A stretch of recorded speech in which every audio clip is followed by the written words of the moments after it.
तेरा, ये देश है मेरा, ये देश हमारा, ये देश है सबका। ये देश ना ही धर्म देखता, ये देश ना ही मजहब देखता, ये देश ना ही धर्म पूछता, ये देश ना ही मजहब पूछता, क्योंकि राम यही है, रहीम यही है, जीना यही है, मरना यही है। अरे राम यही है, रहीम यही है, मंदिर यही है, मस्जिद यही है।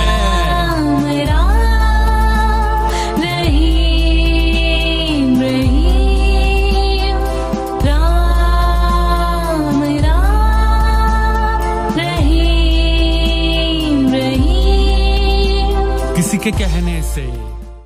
Our next speaker is Professor Ram Punyani, a former professor of biomedical engineering at IIT Mumbai.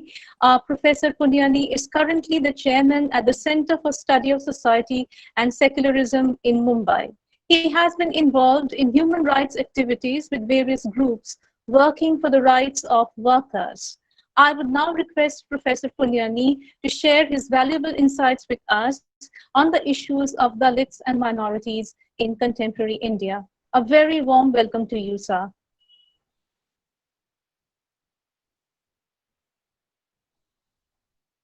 Hello. Hello. Good evening, friends. I am very happy to be participating in this webinar, and I congratulate the organizers for a very, very important topic in current times. I am also very thankful to all the previous speakers who have very nicely built up the frame of the problem. And basically, when we say Dalits on one side and Muslims on one side, to me, I think there is a issue which is very similar, as General Saab was pointing out, that there is a large section of Dalits who are Muslims also, and that is so logical because the conversions were more amongst the people who were victims of the Varna caste system, etc., etc. Now, of course, the various details have been pointed out as to how atrocities are taking place against Muslims and Dalits, number one. Number two, how they are being marginalized from the administrative, from the economic and the social sphere. Now, these, of course, I just will remind my friends of two things, because on Dalits again, atrocities against Dalits, there are two issues generally we have to see. One is what is their social status, and second is how are they doing economically, socially. Recently, we saw a very big shaking movement in US, Black Lives Matter. That made me rethink that one death of George Floyd in America has brought forward a reaction which is very democratic, which is very enlightening, and which shows that society is there for justice and peace. I'm not talking of America in general, but the type of democratization of society where we stand for the human rights of each and every individual in the society got greatly reflected. Here, what is happening in India at the same time, I thought, and I can list at least, of course, General Saab was also pointing out probably about the lynching, that how Akhlaq was murdered, how Tabriz Ansari was murdered, how Rakbar Khan and so many people were mass lynched. What was the reaction? What was the social reaction to this? By and large, our biggest leader, after some time, with a very neutral tone, will say, oh, Mother India has lost one son, something like that. Then we see even now, Dalits, if they dare to marry a girl from the upper caste, many times they are done to death. And you'll be surprised, just few weeks ago, one Dalit boy who dared to enter the temple was killed. So I see the problem at two levels. One is their oppression at social level, and second is their marginalization in economic and political sphere, as General Saab was also pointing out. To me, I think these problems, when India became independent, we had a lot of baggage of thousands of years. We had baggage which is not, which may be a bit different as far as Muslims are concerned and Dalits are concerned, because the baggage of Dalits has been there for thousands of years, and the problems which people point out about Muslims, that was more or less uh, came up during freedom movement. So to me, I think what is happening today is has been intensified in last 3 decades. 3 decades, I'm deliberately saying that since the questions, our social issues were diverted to issues related to emotions. Please note, Ram Temple, Ram Temple, Love Jihad, Ghar Wapsi, and then lately cow as the Holy Mother. These were the issues which came up in succession and which drew our heavy attention. Now, these issues, which contrary to what we need, bread, butter, shelter, employment, education, health, and dignity, in contrast to that, they have created a sort of hysteria. They have created a mass hysteria in which some people are mobilized to kill the other innocent people. Now, one thing we must be clear, that communal violence is there, but the victims of communal violence are mostly the innocent people. So here, two problems come up together. One is that there is a constant, continuous communal violence against the Muslim community. I am not ignoring violence against Sikh community in 1984. I am not ignoring the violence against Hindu Pandits in Kashmir in 1990. They were equally tragic, equally sad. But anti-Muslim violence has been continuously on the upswing. And this is what we saw recently in Delhi. Secondly, to add on to that, has come up anti-Christian violence. Now, these are two things which you regard that some people who call themselves a nationalist of a particular type, who bloat their chest and say that this is nationalism, they regard Islam and Christianity as foreign religions. And because they regard it as foreign religions, so they look at them in a particular way. Now, here, as two things you have put together very nicely, Dalits on one side, Muslims on the other side. So I must say that we all must have seen Sachar Committee report, and Sachar Committee report very nicely, which came up in 2006. It tells us how the representation of Muslims, which is 14.2 according to 2011 census, 14.2 in the population, but in the jails, their number is very high. In administrative posts, their number is very low. In educational facilities, their number is very low. So this is where, as far as Muslims are concerned. And secondly, I also must tell about Muslims before I come to Dalit, that as far as communal violence is concerned, please note the scholars like Dr. Vibhuti Narayan Rai, Asghar Ali Engineer, Paul Bross, and others have pointed out that Muslims may be 14.2% in the population, but the percentage of people being killed in the communal violence, 80 to 90% are Muslims. So I am lately, sorry to say this, lately I don't think it is communal violence. Lately I have come to believe that it is a directed anti-Muslim violence, the agenda of which I will like to explain. And secondly, as General Saab was talking about Gujarat, please note that in Gujarat, when the violence was taking place, the people who were mobilized to kill the Muslim minority, they were Dalits. This is one of the painful chapters of India's social polity in which we are living. So to me, problems are there as such, but problems have been aggravated because of the type of nationalism which wears the clothes of religion. Don't misunderstand me. I do not see this as a problem between Hindus and Muslims. I do not see this as a problem between Hinduism and Islam and Christianity. It's a problem between the values which were pre-democratic values, values which were pre-colonial values, which technically can be called feudal values, contrasted against the democratic values. Now, so this central point I would like to focus so that we can also come up to the other points which other speakers have raised. So to me, when Now, for example, take one example, and here I like to go at a bit lighter level also. Uh, Recently, we saw the lynching in the name of cow, mass hysteria. Cow is our mother, and in that, if you see the data from India spend, you will come to know that 90%, I'm close to that. I'm saying I'm not referring to any paper. Close to 90% of the lynchings have taken place after 2014. And out of these lynchings, close to 80 to 85 to 90% are those who were Muslims who were killed. But who were the others who were killed apart from Muslims? It were the Dalits.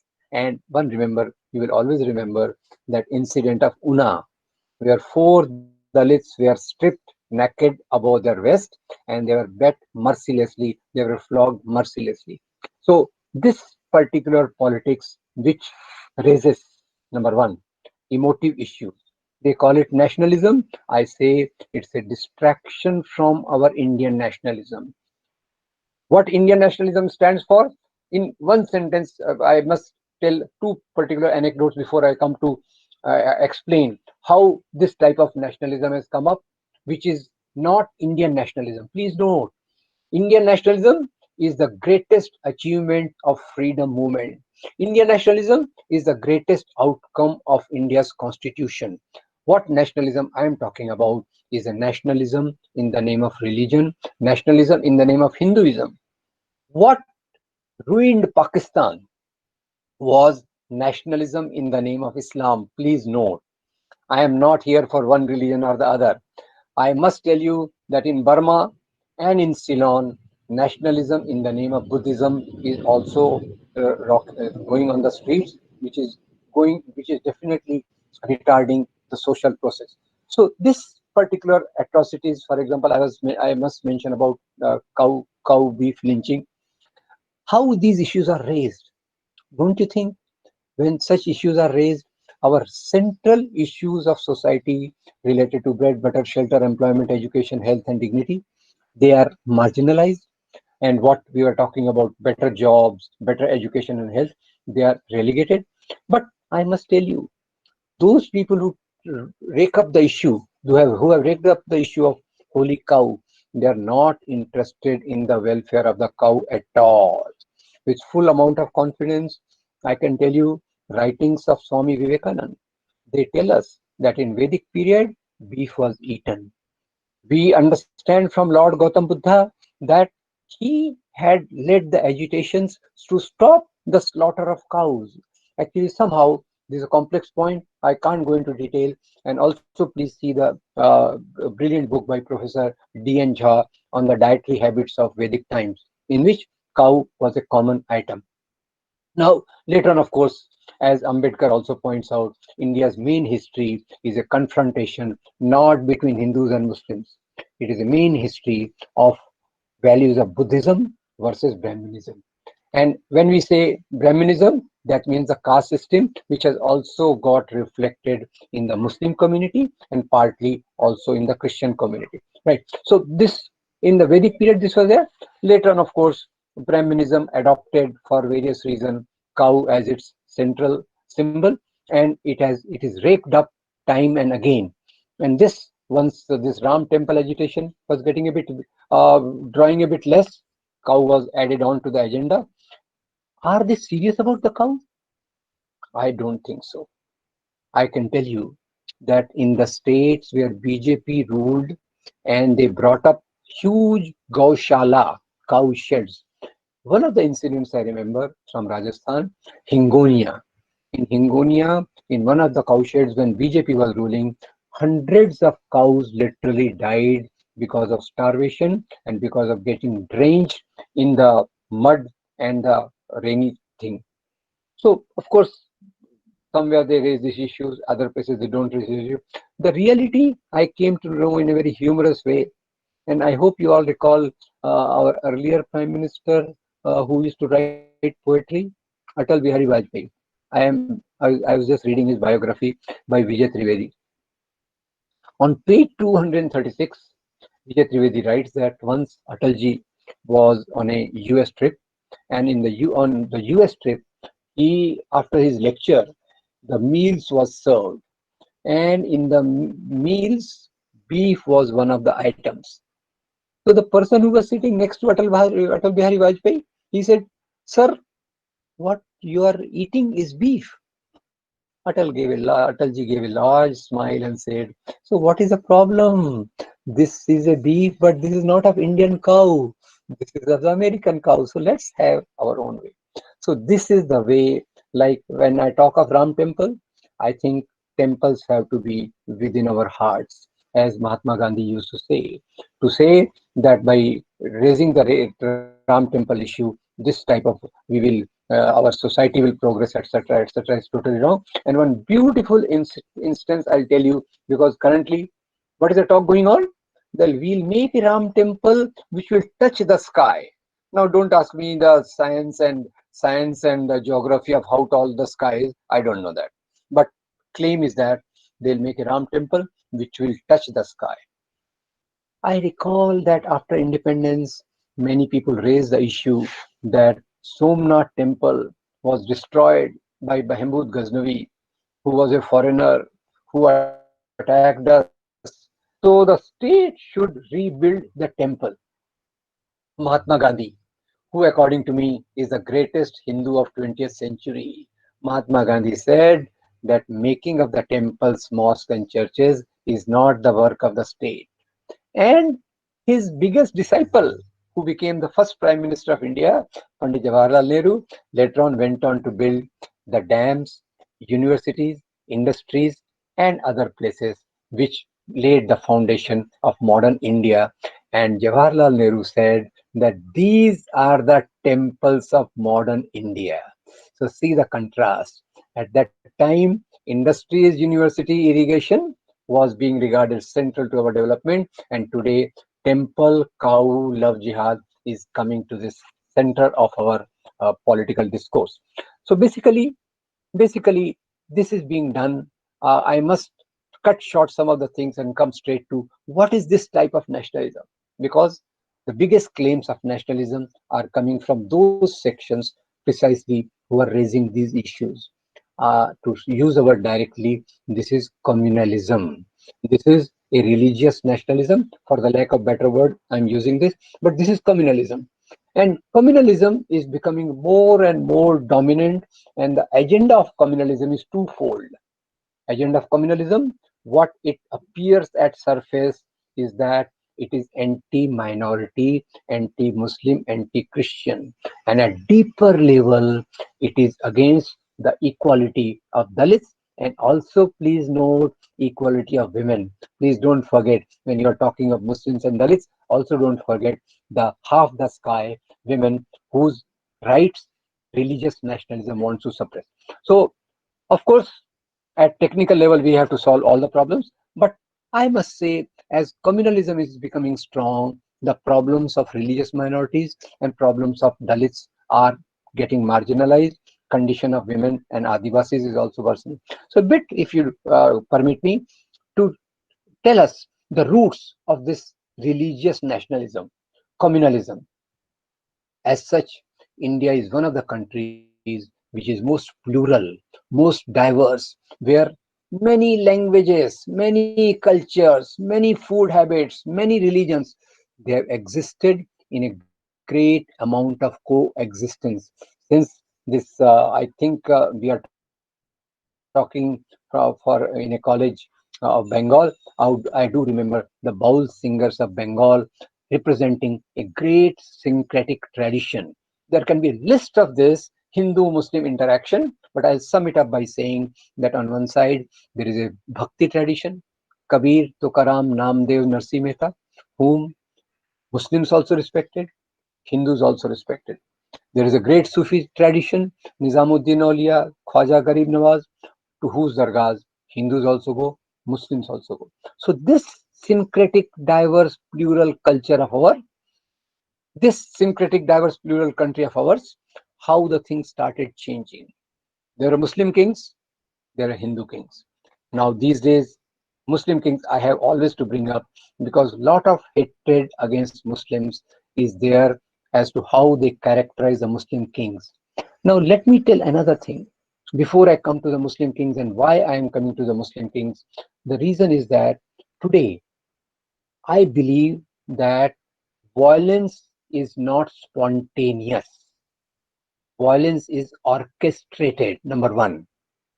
Number two, violence cannot be orchestrated unless there is a creation of hate against a particular community. And this creation of hate against a particular community is done by demonizing that, by bringing up issues. Oh, Muslim kings destroyed Hindu temples. Muslim kings spread Islam on the strength of the sword. That's how the thing began. And this particularly became stronger in India after the first revolution of 1857. I must, you all must be knowing 1857 rebellion, the Great Peasant Revolt, initiated by Mangal Pandey, led by Bahadur Shah Zafar and Bahadur Shah Zafar's associates, Tatya Sahab Tope, Nana Sahab Peshwa, Jhansi Ki Rani. And when the Hindu Muslims came together, fought against the British throne got shaken, and they decided that if we have to rule in this part of the country, we have to implement the policy of divide and rule. And for that, they went to history. And kings who were ruling for power and wealth, they got associated with religion. Please note, there were kings like Akbar, talked of Sulaykul, talked of bringing, respecting different religion. Akbar, whose 9 jewels, please note, 9 jewels we all know. And two of the major of those jewels, Navratnas, were Raja Todarmal and Raja Birbal. And the most hated king, Aurangzeb. In Aurangzeb's court also, Professor Athali Alali tells us that 34% of the court officials, they were Hindus. And two great names which always strike to one's mind is Mirza Raja Jai Singh and Raja Jaswant Singh, who were top officials of Aurangzeb. Aurangzeb, who got this Kashi Vishwanath temple destroyed, also gave donation to hundreds of temples. 3 temples I'll recall: Kamakhya Devi temple in Guwahati, Assam, then Mahakal temple in Ujjain, and Lord Krishna temple in Vrindavan. So I'm telling, the history got colored, and this became the source of hatred for Muslims of today. This is another thing. What Muslims of today have to do with the kings of that time? But this is what, looking at the community homogeneous. Oh, these are Hindus, these are Muslims. And as General Saab very nicely told us, that within Hindus, there is a Varna caste, within Muslims also, Ashraf, Ajlaf, Arzal. So these systems are there. So a uniform community associated with those rulers, that's how they tried to speculate. And with this, also there was another process which came at political level. And this, my friends, please, this is my central point. After this, probably I need not say much. My central point is that India witnessed the rise of 3 types of nationalism. Nationalism cannot go just like that. You have to have a prefix. And how does nationalism develop? Nationalism is different from the rule of kingdoms. It is not kingdoms. Nationalism develops in India somehow after the coming of British. During colonial period, when British came here, they, apart from trade, then ruling, and then plundering our wealth. Now with this, they also brought some changes which were in tune with time, and some changes which they needed to plunder the wealth of this country and to administer this country. What are these 3 things? I try to put it in a way so that we can remember it. Number 1, transport, rail, which is of course closed down because of the COVID-19 currently. So transport, so that things could be taken to the ports and taken to England. Number 1, rail. Number 2, telephone, telegraph, postal system, so that the British administration could be functioned more at a faster speed. So this I call as mail. And third, in a very humorous, jocular way, I put the word jail, but jail here stands not literally only for jail. Jail is a complex thing where modern education, very good, modern legal system, and then all things which came along with this. Just for memory, rail, mail, and jail, these modern changes come up. With these changes, three new social groups come up. What are these three new social groups? Number one, broadly I'm saying, this is a very skeletal outline. Three social groups are: number one, businessmen industrialists, Tata, Birla, Bajaj, Singhania, Dalmia, and of course our Kolkata was the first place where these changes came up. Then Bombay came up, then Kanpur came up, then Chennai, Madras came up, etc., etc. So this is group number one. Please note, I am calling them as rising classes. And Indian nationalism comes from rising classes. So Tata, Birla, Bajaj, Singhania, Dalmia, they open the industries. And who works in the industries? Workers. So this is the second group. And the third group comes up, to which most of us belong, the modern educated classes. So these are the rising classes. And the earlier powerful people, the landlord, Raja, Nawab, Zamidar, Jagirdar, they started, their power started declining. And as their power started declining, they very cleverly said, they did not say that our power is declining. They said our religion is in danger. So a Muslim Nawab says Islam khatre mein hai, Islam in danger, and a Hindu Raja says Hindu dharm khatre mein hai, Hinduism is in danger. Believe me, you, that religions are not in danger. It is the power of the vested interest which try to project that so and so religion is in danger. Anyway, so from the rising classes came up organizations which I call as a representative of Indian nationalism. And from the declining classes of Raja, Nawab, Zamidar, Jagirdar, Ashraf group, and the upper caste group comes up organizations. Now, in the declining sections, the organizations which came up initially, they were only Rajas and Nawabs, landlords and Zamidar. Later on, some elite people also joined them and made the picture complete. Let's look at the rising classes again in a very skeletal, sketchy way. I put three major icons for the Indian nationalism: Shahid Bhagat Singh, and please note the name of their organizations: Shahid Bhagat Singh, Naujawan Bharat Sabha; Bhimrao Babasaheb Ambedkar, Republican Party of India. And in the third name, I am not saying one name, I am saying the four names here. Please note, understand the reason for that also. What are these four names?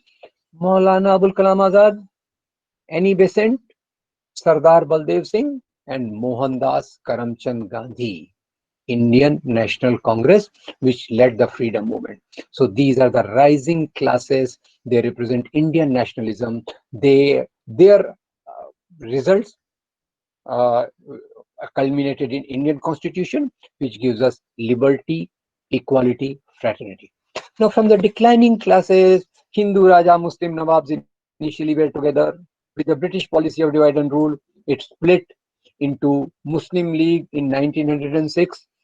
Please note who were the major leaders of them. Later on, Jinnah type people, Savarkar type people, etc. joined them, other side. But initially they were only landlords, and their values were far away from the values of liberty, equality, fraternity. So Muslim League, and the other side comes up Hindu Mahasabha. And Muslim League talks of Muslim nation, Hindu Mahasabha talks of Hindu nation, and taking off from Hindu nation comes up RSS in 1925, which again talks of Hindu nation. So see the gross differences.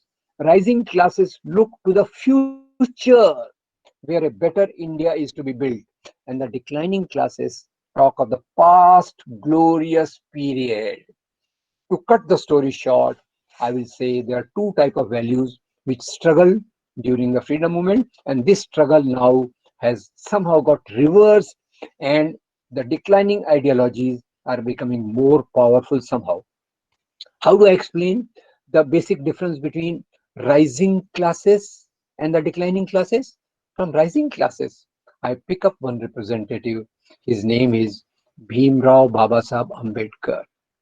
Bhimrao Babasaheb Ambedkar, primarily striving for equality, democracy, and all that, he went for a lot of agitations. Mahad, Mahad Talao movement, so that Dalits can also get water from the public drinking water. Kalaram temple movement, saying that you call us Hindus, but you are not permitting us to come to the temple. Even now, Dalits are being killed if they enter the temple. And same Baba Sahib Ambedkar went on to burn a book, support the burning of a book called Manusmriti. While getting this book burnt, Baba Sahib must have thought, Manusmriti gives the provisions of slavery for Shudras and women, for untouchables and women. I am opposed to that, so I am getting this book burned. Please note, same Baba Sahib Ambedkar went on to become the chief architect of India's constitution, which tells us that we are all equal, irrespective of religion, caste, gender, language, culture, etc., etc. So this is the my symbol of Ambedkar. On the other side, some of you might have heard, some of you might not have heard a name called K. Sudarshan. K. Sudarshan became the chief of RSS in year 2000, and he gave an interview to different magazines. I read the interview in Outlook magazine. Not much reference of this is left. Probably I don't know how that got deleted, and there might be something in Pahalka one article. This may be there. What did K. Sudarshan said? He said Indian constitution is based on the Western values. Throw it away and bring a constitution based on Hindu or Indian holy books. So what is the indication here? Indication is that Indian constitution not welcome, Manusmriti's values come back. So broadly, I think the danger we are facing today, that the values of Indian constitution have become weaker and weaker. The affirmative action which was planned for the Dalits could not be implemented fully. The protective clauses for minorities, which was planned, could not be implemented fully. And here I pick up the thread as to how this clever thing goes on today. As I said, recently a study has come from Yale University, which tells us a very significant thing. How does communal violence occur? People may feel that anybody, any force can do it. No, it is not like that.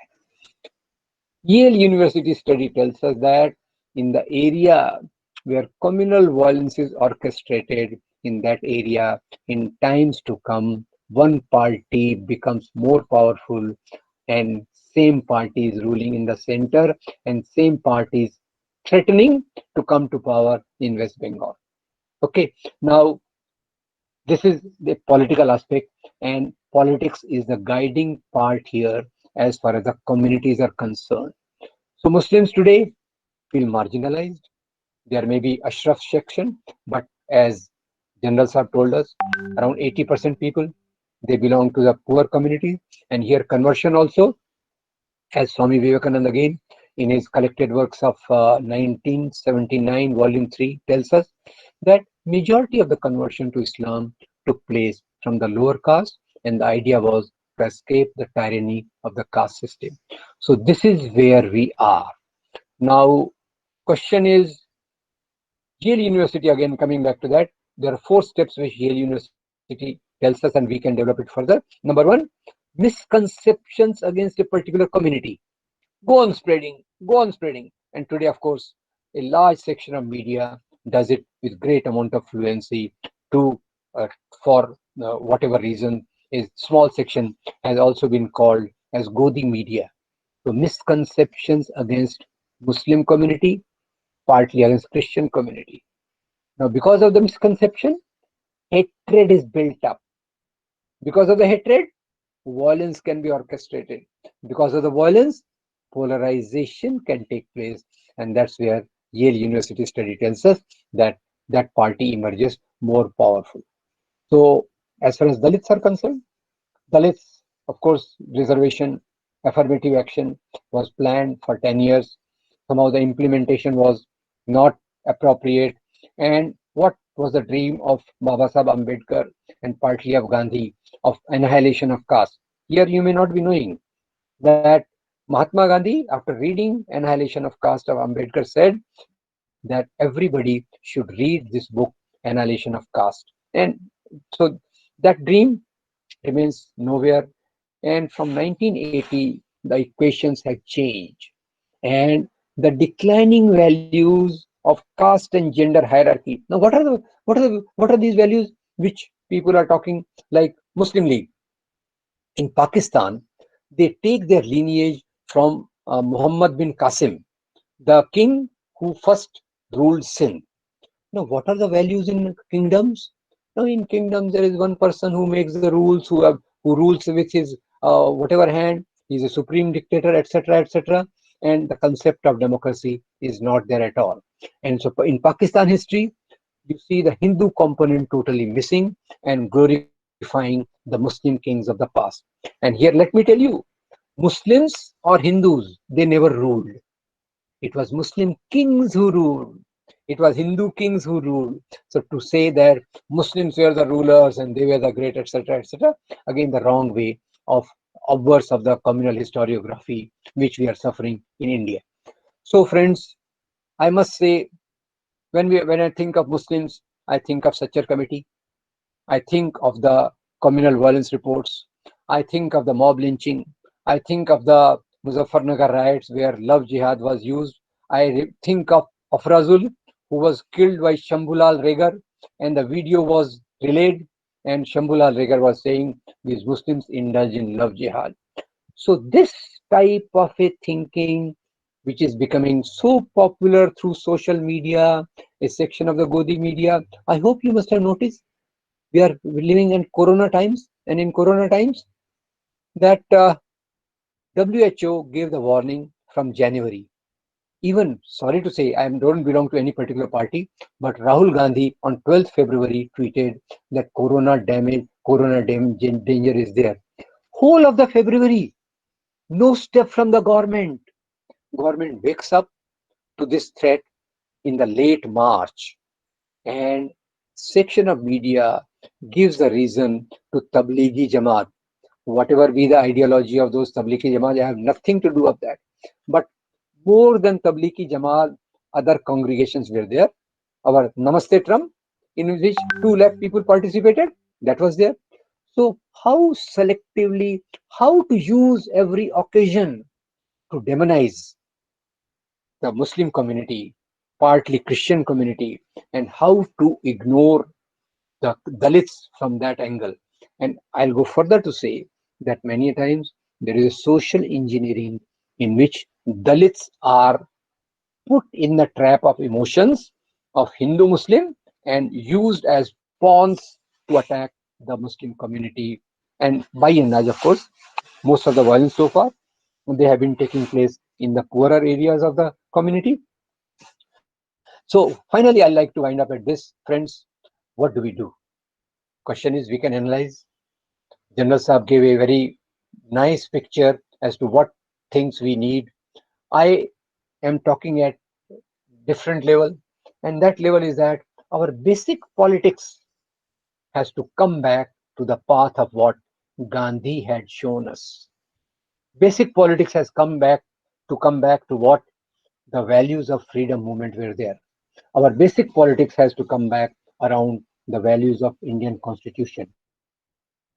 In that sense, the issues related to emotion, the building of the idols, temples, they can be put aside. And recently, of course, more cleverly, CAA with NRC has brought in, and that has further marginalized. I must here pay my compliment to one of the greatest social movement of independent India, that is Shaheen Bagh movement. Unfortunately, Corona, after Corona, that movement has got suppressed, but it has left lot of positive elements to rebuild our society on democratic lines.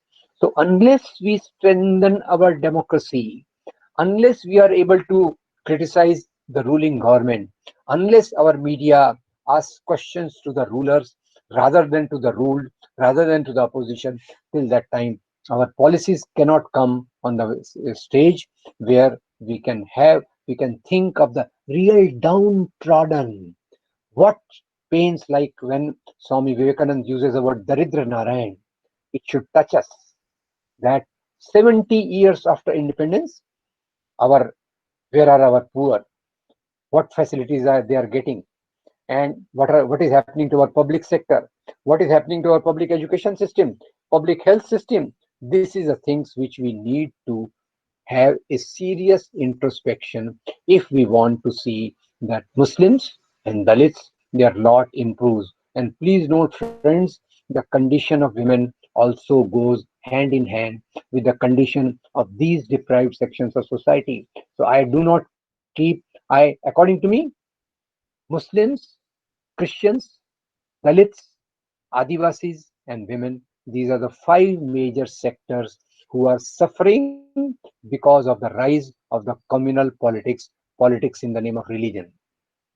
So, in brief, what with very ineffective way we should be doing at the moment, they are going on in a very ineffective way. There is a need to increase the level of these activities, and these activities are what? Number one, promotion of communal amity. Promotion of communal amity can be done only by fighting against the misconceptions against Muslims, against Christians, against Dalits. Number two, the path of Ambedkar, where he talks of annihilation of caste, totally overcoming the caste system requires good deal of affirmative action at the moment. And all those movements which generally talk of merit, etc., they are, I think, really half-hearted one.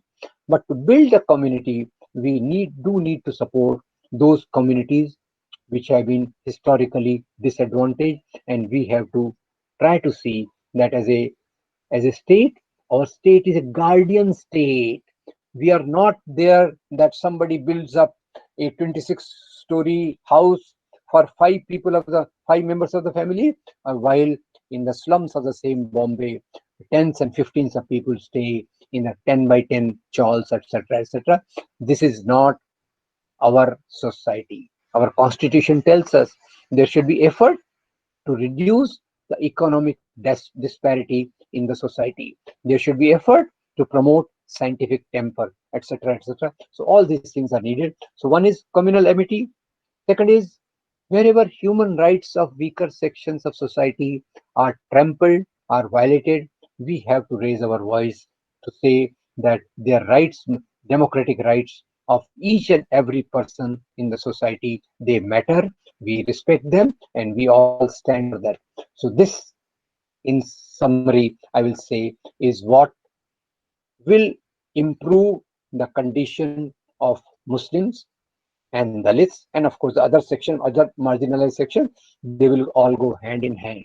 We have to work towards a society where economic disparity reduces, where human rights are respected, where Indian constitution is respected, where democratic institutions which were built with great pain during last few decades, they have been downgraded, they have been weakened. So we have to also think of those institutions, the autonomy of, for example, election commission and so many top bodies which are there. I may not remember all of them, but this is what is the essence of democracy. And in America also, people could articulate.